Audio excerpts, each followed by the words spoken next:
I dream with my eyes open. I never look forward to sleep. That's why I don't sleep, because I dream with my eyes open. I want to become the things that I see. And if you ain't taking advantage of all of your resources and relationships, and you sitting on your ass being a lazy bum, complaining about everything but still ain't doing shit, listen, watch me go get it. Let me tell you something. I want you to know you've got something in you that's stronger than that poison you're putting in your body. And you need to be around some people that can help you get in touch with your power, because you know that your life deserves this. See, I think that the reason that we abuse ourselves with drugs and alcohol is that we're trying to numb something in us that's aching us, that's urging us, that's nagging us to do something bigger and better. It can't be because it tastes so good.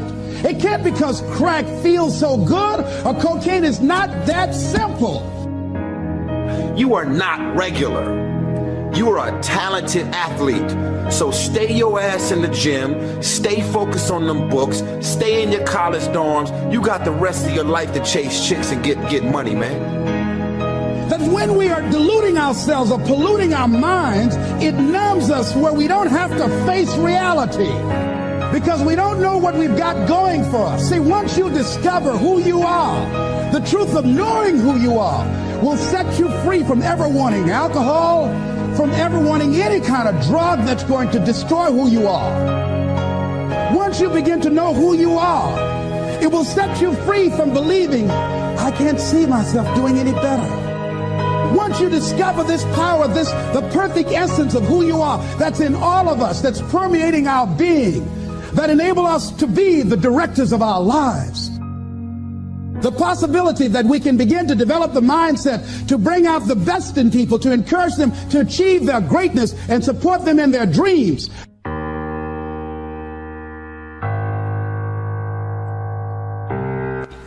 Why is that important?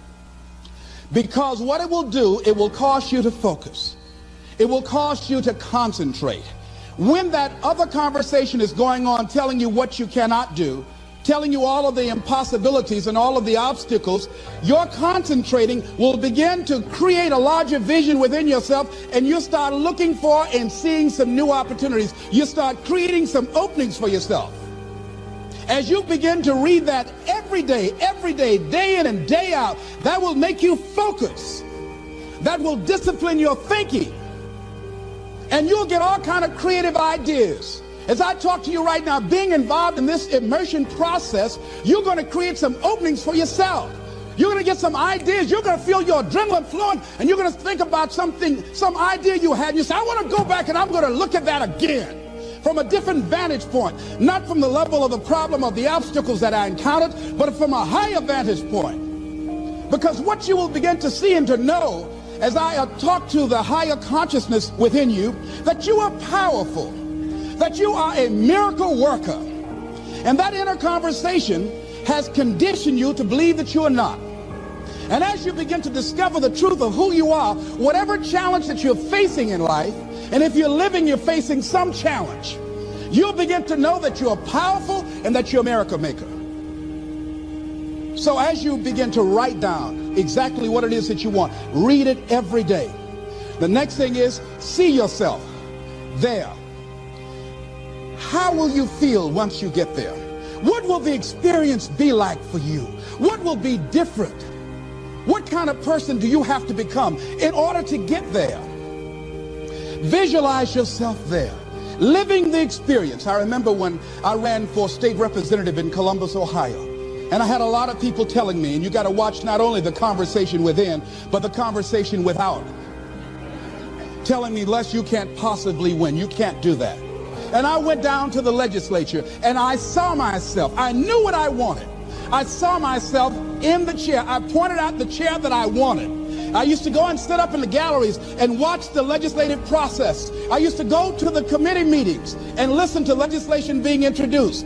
I learned how to write legislation, how to amend legislation. I started thinking like a legislator, got up every day dressing, thinking like that, selling myself on it, seeing myself in the legislature. Mr. Speaker, I'm the gentleman from the 29th House District. I'd like to introduce the bill. I went in the legislature, walked around. I had the experience of it. And when I ran and won against overwhelming odds, they were shocked.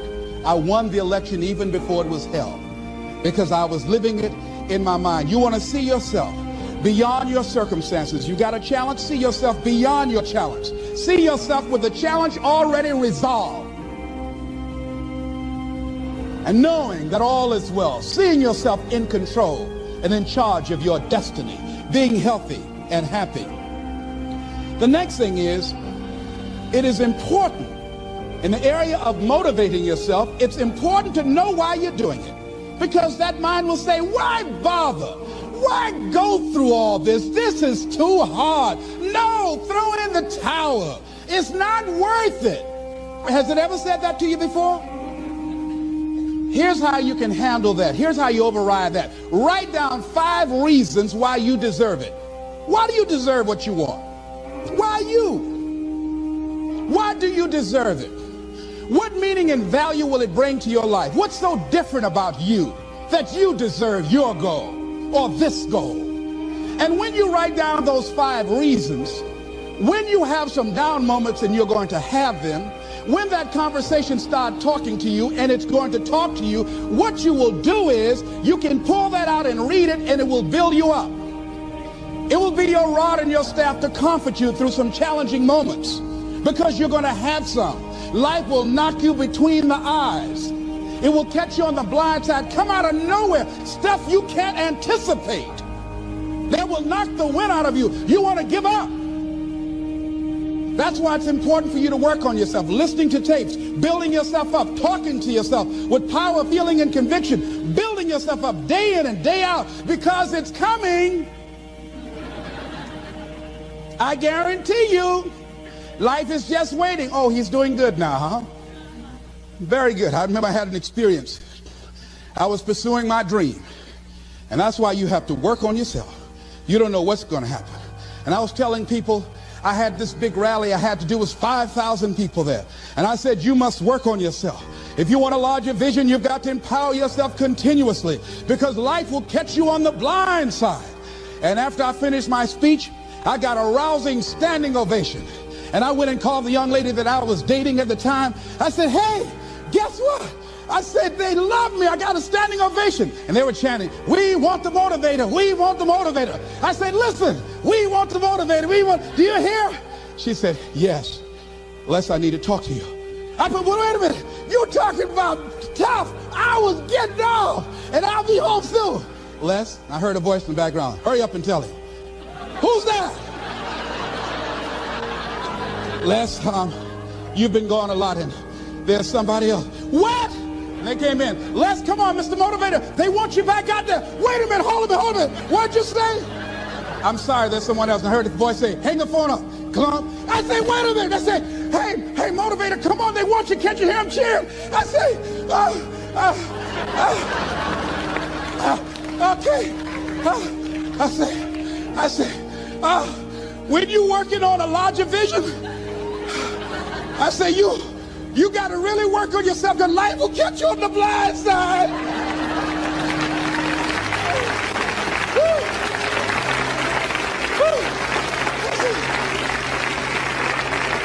I say, you better be ready.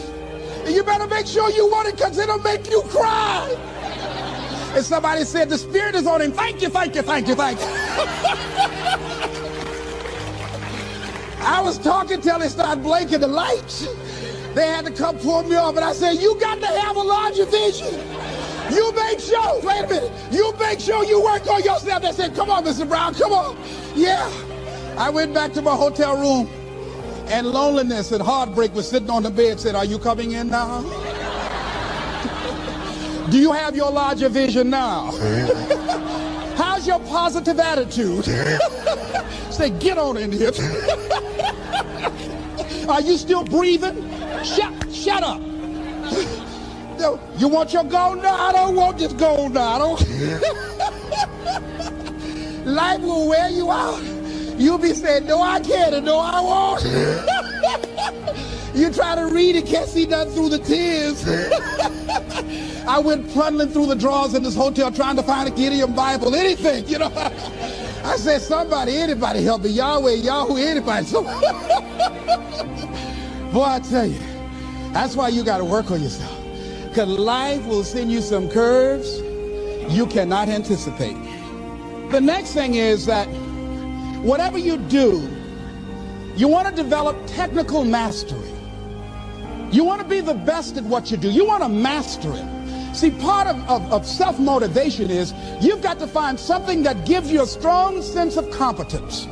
Well, you become known for that. You develop a reputation of being good at doing that. You set some high personal standards for yourself. You're not competing with anybody else. You're just unfolding yourself to be the best person that you can be. That you want to give the best quality service that you can give, because that is a statement about who you are.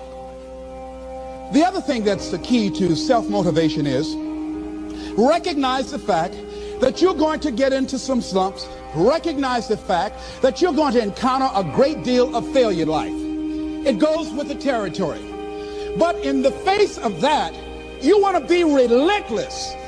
When you want something, you don't expect everybody to say, oh, come on in. Oh, you want this? Oh, great. We want to give this to you. You're such a nice person. You're doing it for your family, aren't you? Great. No, life isn't like that. No, many doors will be closed in your face.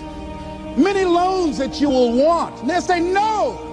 You don't have enough collateral. You don't have enough credit. And most people will give up.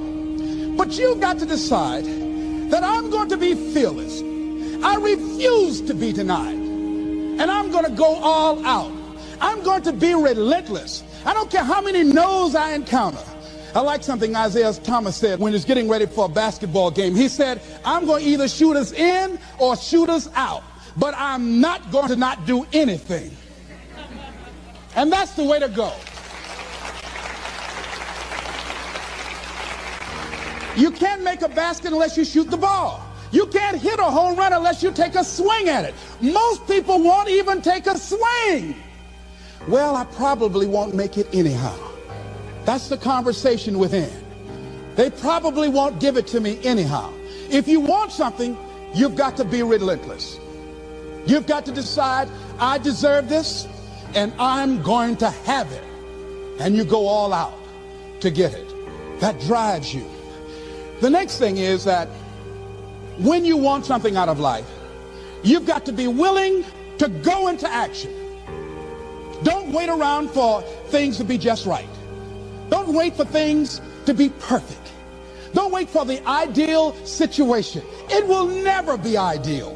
There will always be a reason. Well, as soon as the children grow up, or as soon as I pay my bills, or as soon as I get my divorce, as soon as I get enough money together, do what you can, where you are with what you have, and never be satisfied. A lot of people never take a chance in life. They don't want to take any chances. They want the situation to be ideal.